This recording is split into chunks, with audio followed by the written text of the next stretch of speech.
Before we head outside, we need to learn about how we can stay safe and keep the environment happy and healthy while we're working.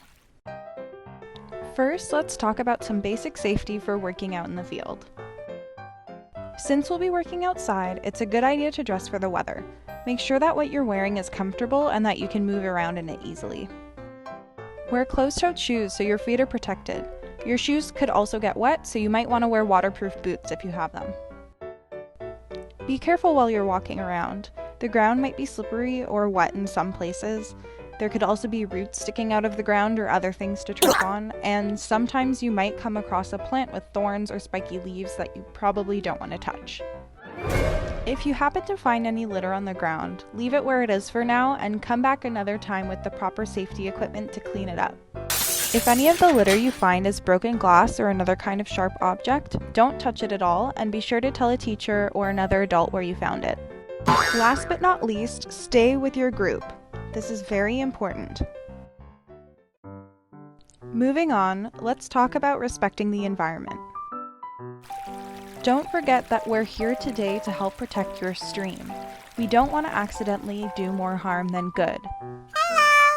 Every creature, from the teeny tiny ones that are so small we can't even see them, to the huge trees and animals who are living in and around your stream, are important to its overall health and functioning. Try to keep that in mind while we're working outside today. Try to stay on the designated pathways so we don't accidentally step on any small plants or animals. We also want to avoid damaging any of the plants around us while we're working outside. Today we'll be working with animals that are really small and very delicate, so make sure to be gentle with them. Let's think of these animals like little newborn baby puppies or kittens. We want to be gentle so that we don't hurt them, especially when moving them in and out of the water. We want to try to hold these animals over the stream while we're working with them, so in case we drop them, they don't go splat on the ground and they go splash into the water.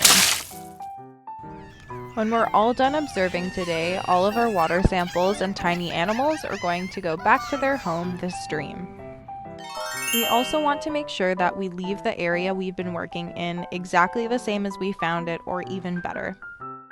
That means double checking that you haven't left anything behind before we leave, whether that's supplies or any personal belongings.